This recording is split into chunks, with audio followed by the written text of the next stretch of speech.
Hi, everybody. This is day 1,600 and no, 1,469 days since it feels that way. Feels that way. 1,469 days since Richard was premeditatedly murdered on Fort Bliss in July of 2020, and we still don't have his remains. We still don't have his remains. And I was approached today talking about Richard, and they were like, "What do you mean you don't have his remains?" I said, "We don't have his remains." And he was just appalled by that because absolutely uh, the United States government confirmed that he was murdered on Fort Bliss, and we should absolutely have his remains. Um, because Fort Bliss is a military installation, and they have resources and they have cameras. And so, this scenario that we were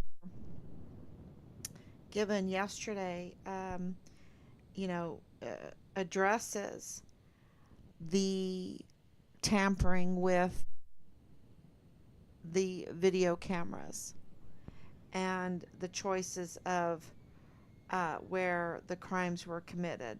And I say crimes because not only did they, according to this scenario, um, uh, bring Richard out, um, blunt force, blunt force, restrain, murder, dismember, separate, and and now this happened according to this scenario, not all at one time. There was, you know, some pause in that, some storage in that. Uh, so, you know, it's just the worst thing. These people are so sick, so sick. And there is just no negotiating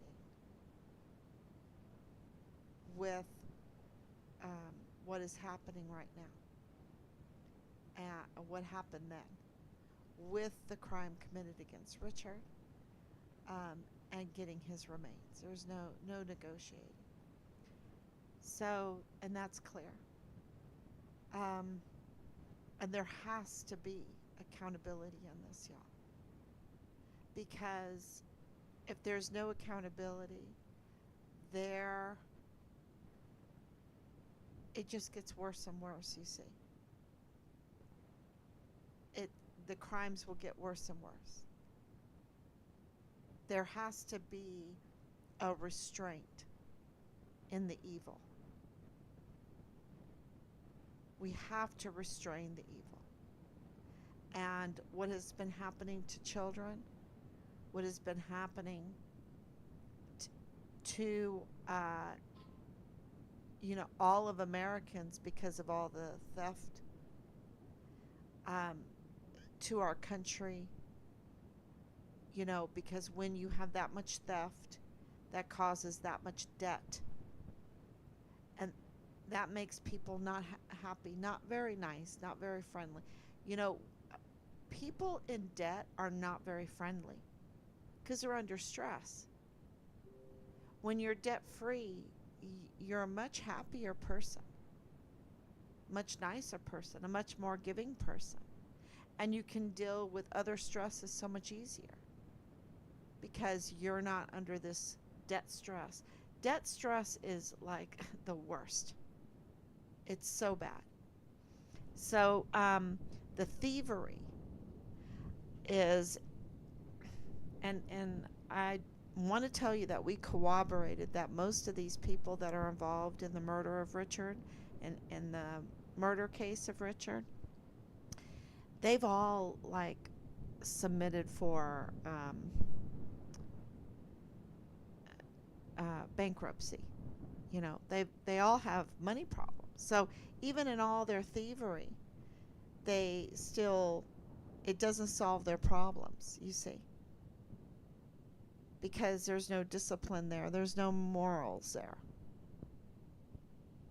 And so it gets worse and worse and worse. Not only the bankruptcy, not only the continued thievery, not only the continuing of hurting others with all of this trafficking, but then with Richard's murder and the cover up of it. You know, just participating in a cover up like this is, you know, like, hello, Command Sergeant Major Jakovitz.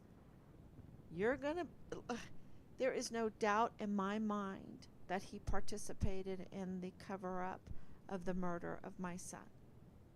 The same thing with Major General Clem Coward and Lieutenant Colonel Roddick, Michael Roddick, and others. There's others. Donna Martin, Lieutenant General Donna Martin, absolutely participated in the cover-up of a murder of a soldier under their obligation of care.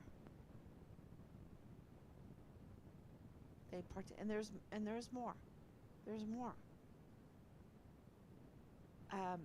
And so that's the military side of this, but then there's the civilian side. And the civilian side right now, you know, it is amazing that the media has not picked this up. You know, at the very beginning, when we were so vulnerable, very vulnerable, didn't know what was going on, right? The media was reporting. And when we became part of the SB4 case, the media should have been all over this, because they should have said, oh my gosh, you have proof that Bill Hicks is a usurper in the 34th Judicial District Attorney's Office? Do you have proof of that?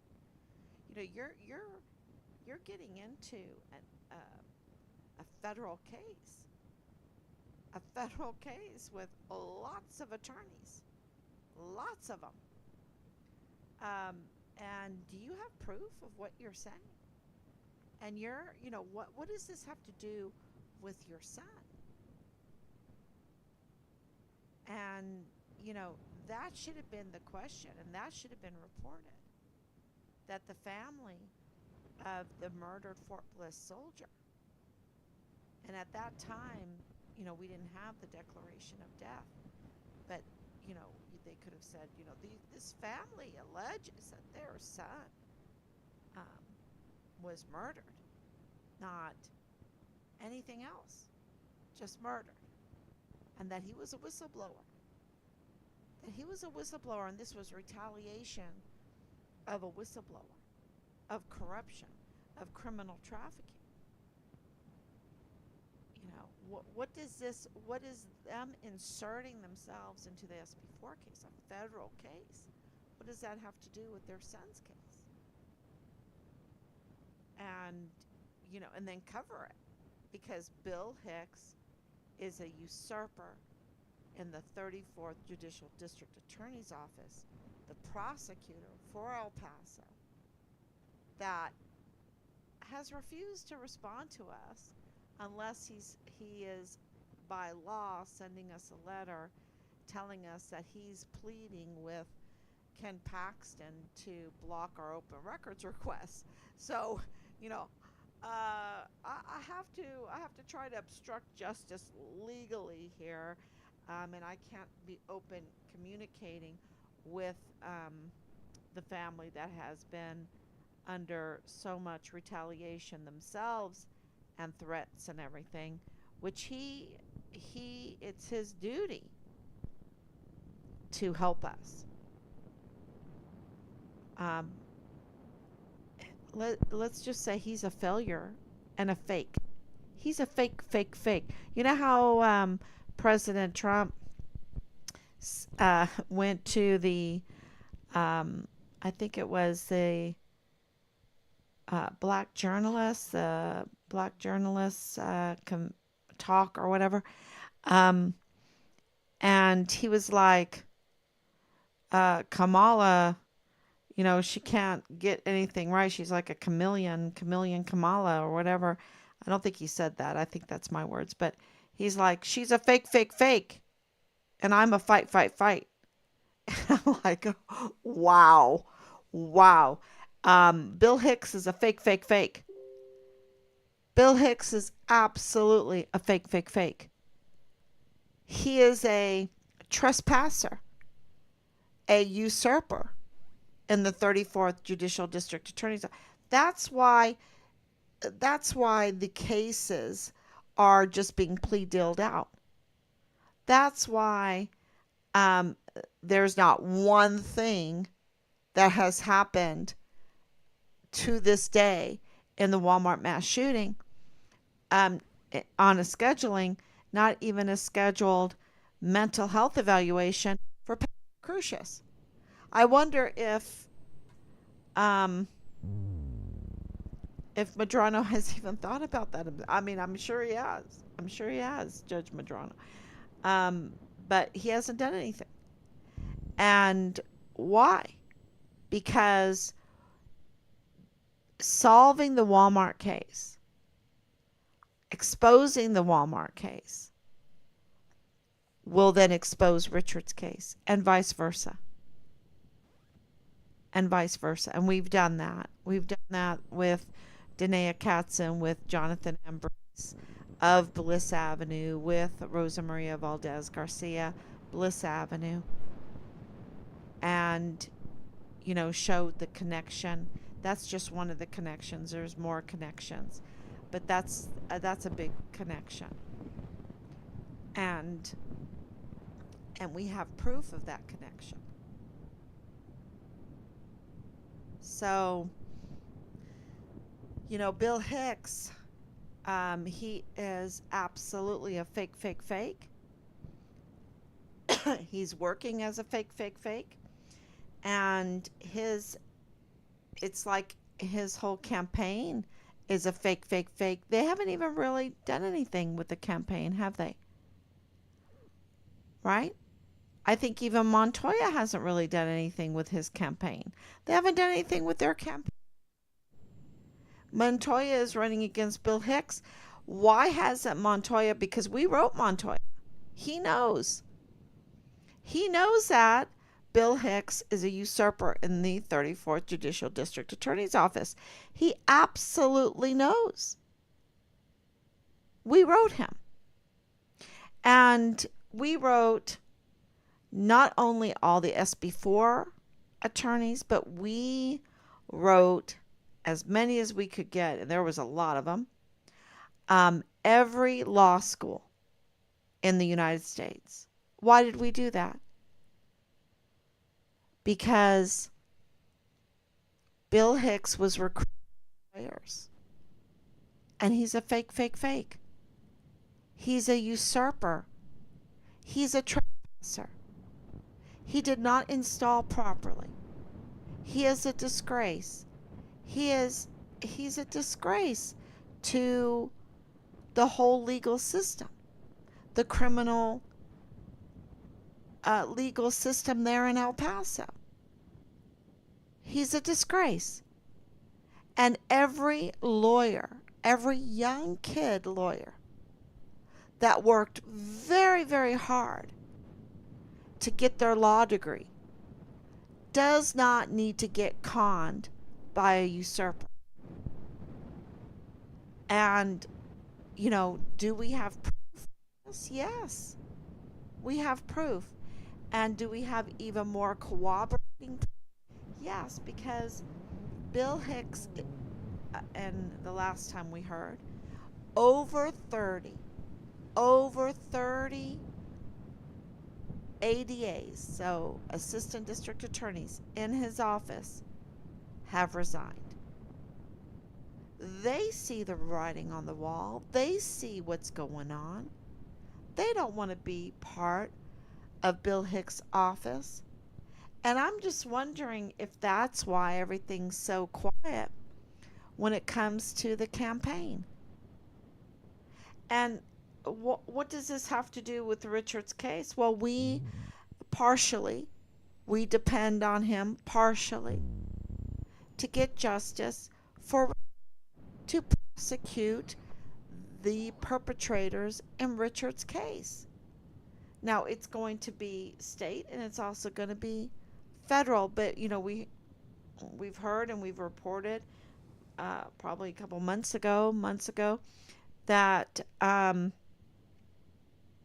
we heard that there were some plea deals and some immunity deals done behind our backs. But that's why we need, and I think his time is just about over, and that's why we wrote Montoya to congratulate him on his victory, and to let him know that Bill Hicks is a usurper. And we need a prosecutor.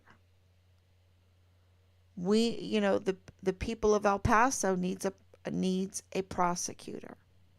They need someone there to restrain the evil. And so let's really hope and pray that that's what's going to happen. But this whole thing with Bill Hicks and with the whole election, if you look at El Paso, it is eerily quiet. And we even heard that they're expecting Bill Hicks to go out with handcuffs on. So, rightfully so. Because this is major fraud. This is impersonation. This is perjury. This is, when you look it up, he has violated so many laws. So,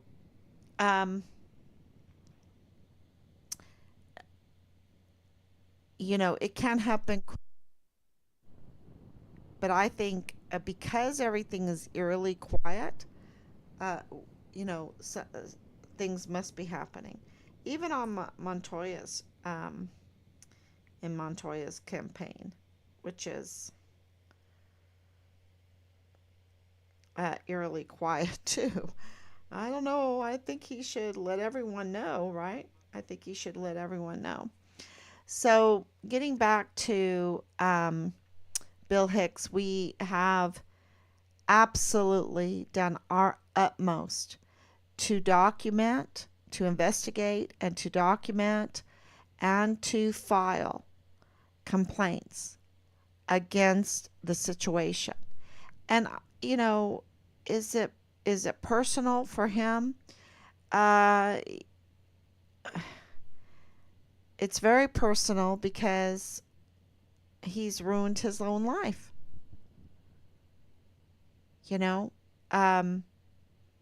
What did he expect? He could just get away with all this criminal activity? No one would care?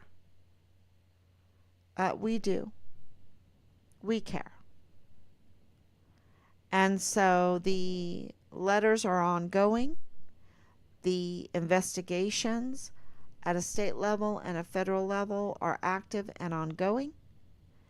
And I think everyone should really keep an eye on El Paso, especially the DA's office. It seems like it's just bleeding lawyers. I think he's only at half staff.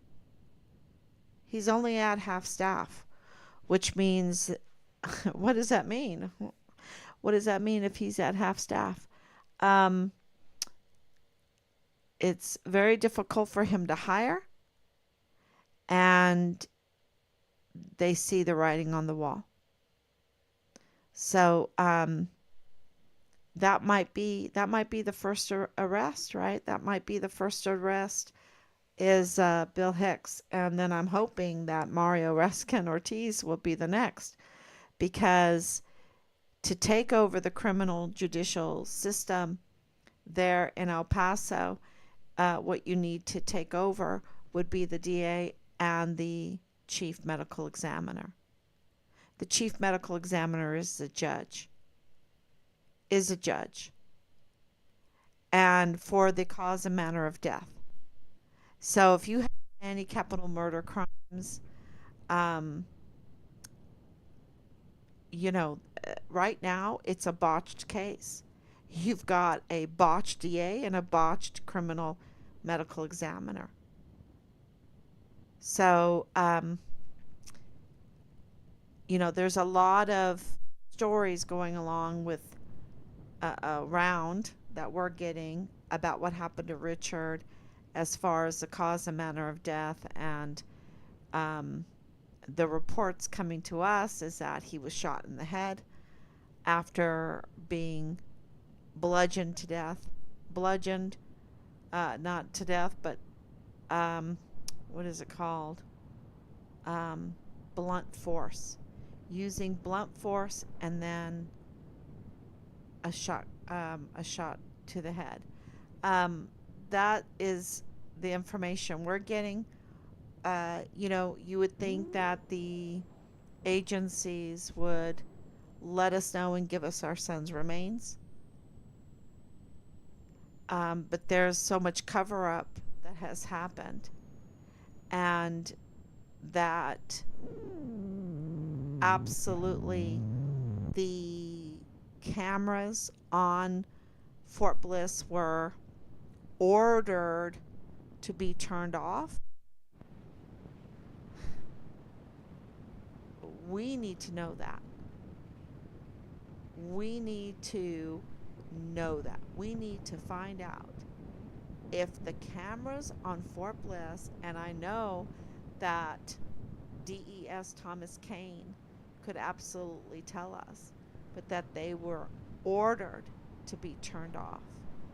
And of course, you have Major General Clem Coward and Lieutenant Colonel Michael Roddick that can also tell us what happened with the cameras. Um, Let me see if I can have it in front of me, the information that Richard had collected, and I mentioned this yesterday, evidence. And so he was exposing the group for their illegal activities, and they had meetings, and they had planned to silence Richard. And they were going to do that under the guise of a military intervention. And during a pretty heated blunt force incident, there was a weapon. And then they had to decide when Richard was murdered what they were going to do with his remains to cover up everything.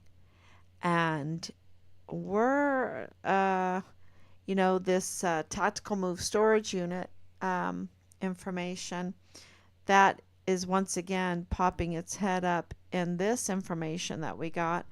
So it's like, okay, don't forget that Kilometer 29 had tactical move storage units. That area seems to be related or has a name of Rocha. So there seems to be a real connection to the Juarez side with the Mormon connection and with building supplies, really like construction machinery and things like that. And then these tactical move storage units. So that kind of eerie when the information that we're getting really fits with the situation that we see with our own eyes on the ground.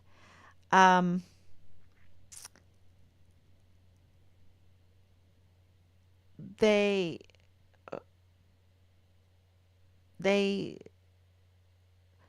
went about disposing of Richard's body. and it was a little frantic, and it was a pretty chilling experience. And they transported, um, of course, to a remote area there on Fort Bliss. And we have that Red Rio Range from the past. I don't know if this is what that is, um, but we also have the the mock Afghanistan village, which that gets corroborated over and over again. There seems to be something really with this because of Lieutenant General Sean Bernabe being very interested in this mock Afghanistan village. Um, and we're told also um, the Clint area, and of course, kilometer 29 in Juarez. So,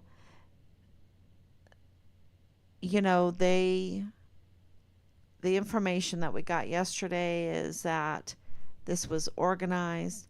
They planned the disposal, and they also planned like alibis, um, and of course the destruction of a vehicle. Um, a lot of chemicals to on the remains, and also to clean everything up. And there seems to be, um, this is we've got in the past, and now it's coming up again. But there seems to be CCTV footage of the purchase of chemicals and stuff, um,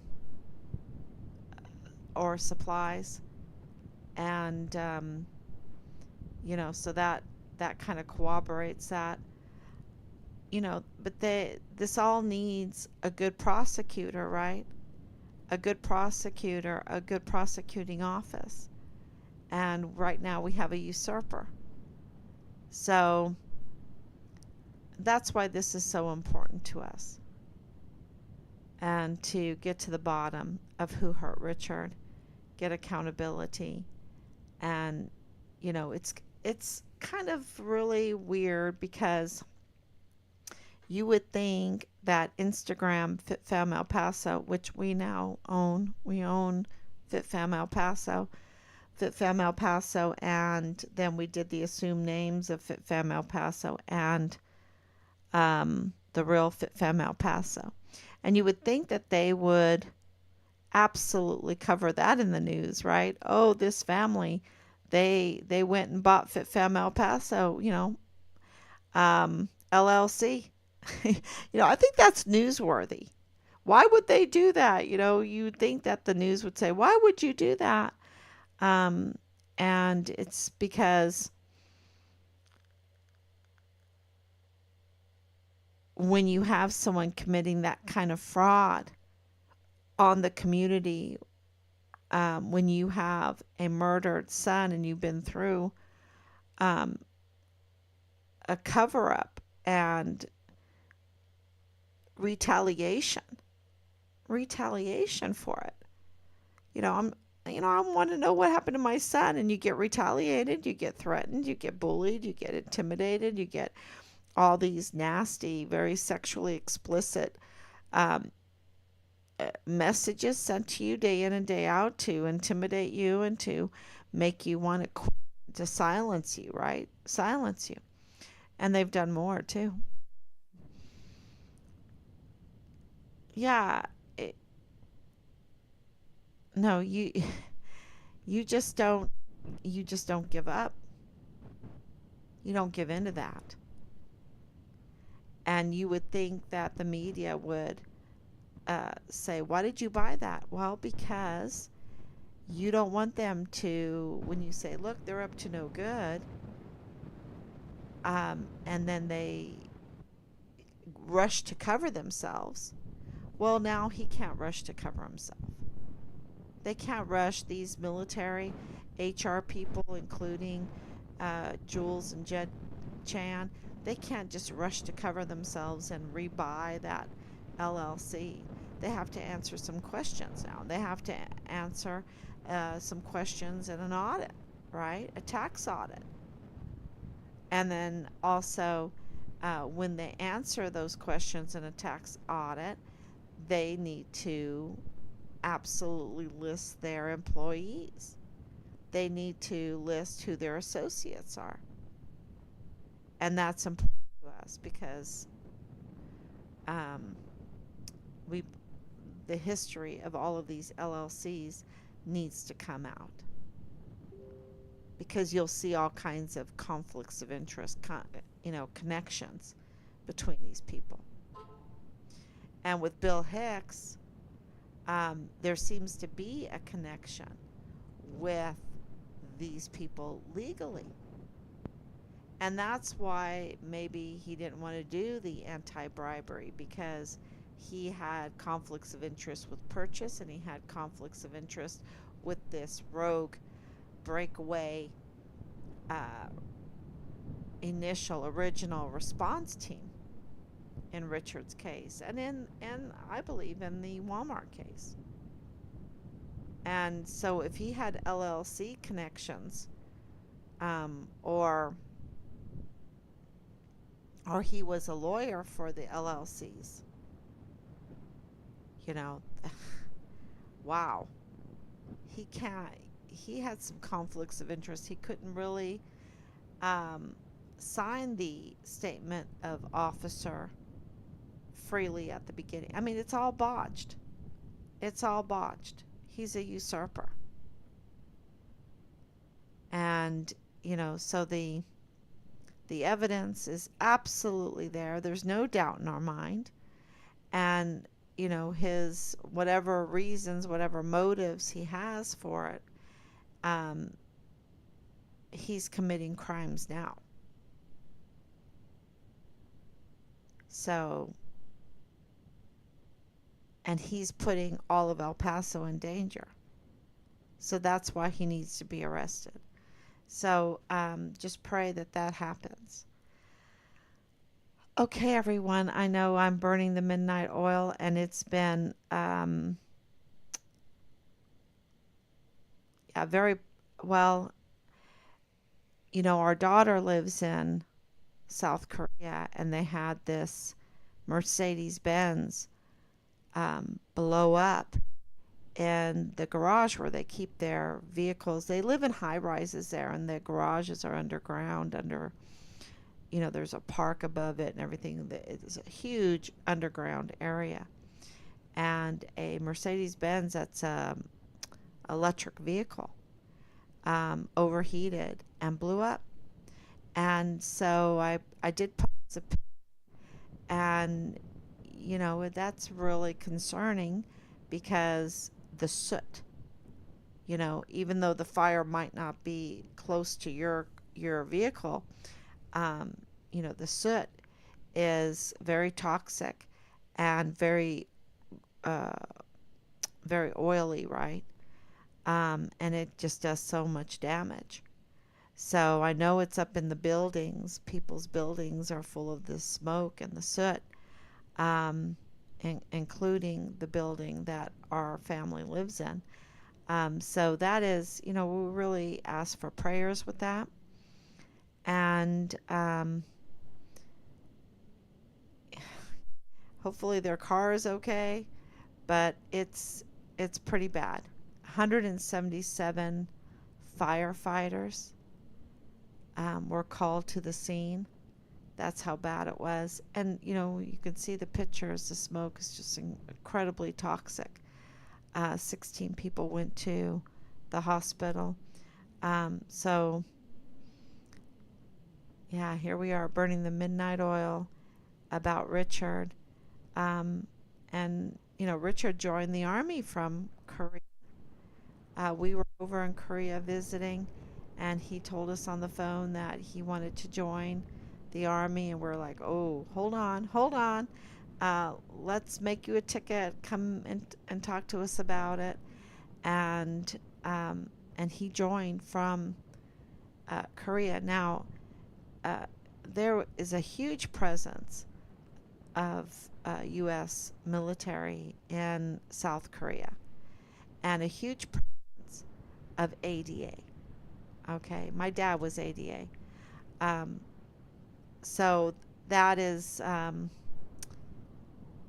very easy to go to a recruiter there and join from there.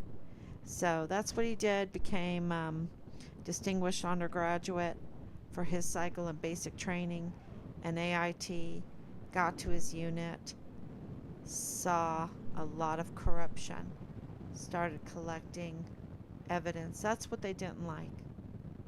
You know, you can make reports, right? And they might hassle you.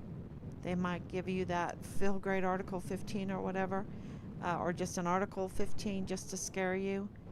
But when you start collecting evidence and turning it in, they don't like that. And then you don't give up, and you go to Washington, D.C., and you go to FBI Houston, you go to the IG, you go to Child Protective Services, you go to the CID, and then you're calling 911, you know, begging for anyone to listen to to um, the criminal activity that's going on, and you have evidence.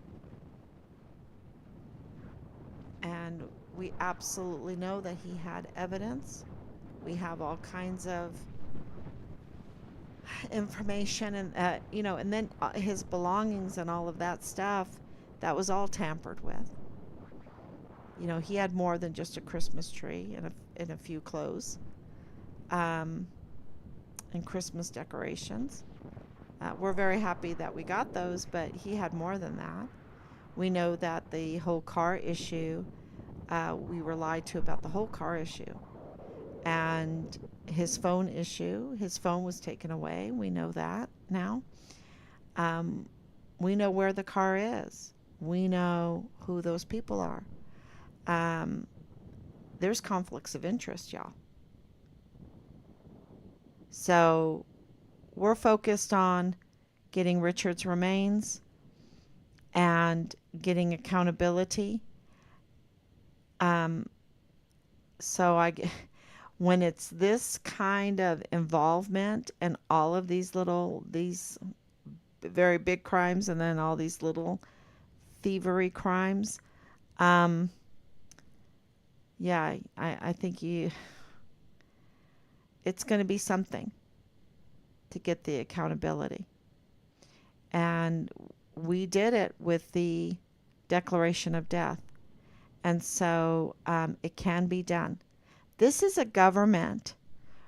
Uh, you know, I like to use Wycliffe's definition instead of Lincoln's. The Bible is for the government of the people, by the people, for the people. Right? The Bible is for the government and of the people, by the people, for the people. You know, our government is absolutely written to be just that.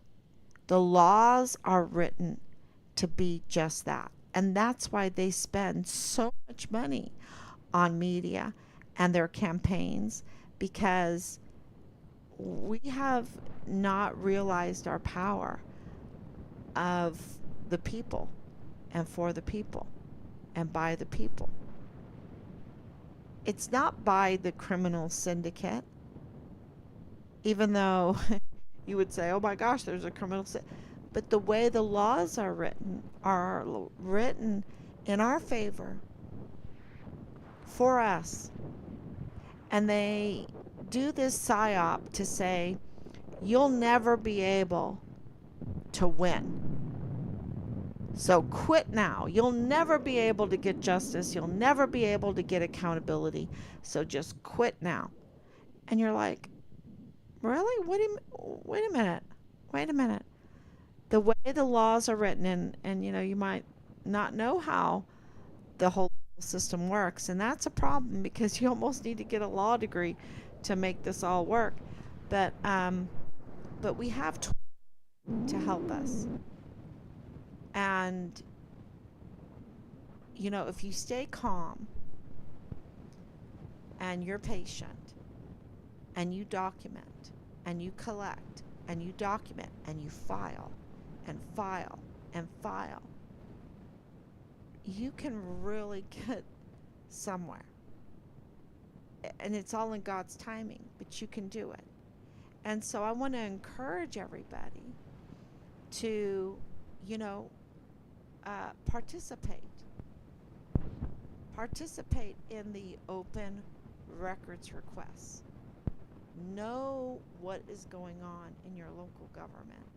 Participate in asserting your rights to know what's going on and to be able to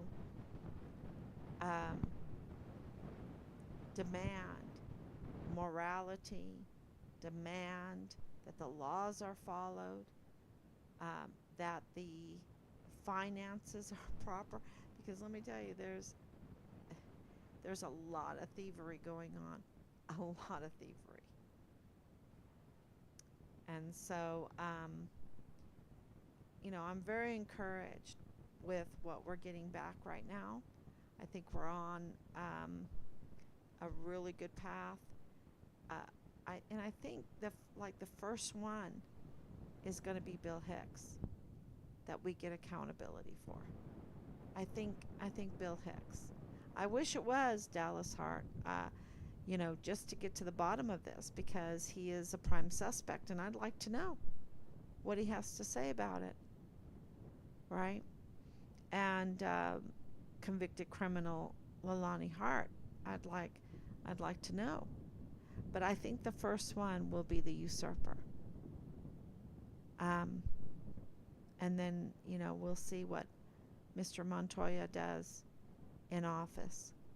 If he's going to be a DA for the people, by the people, of the people, if he's going to be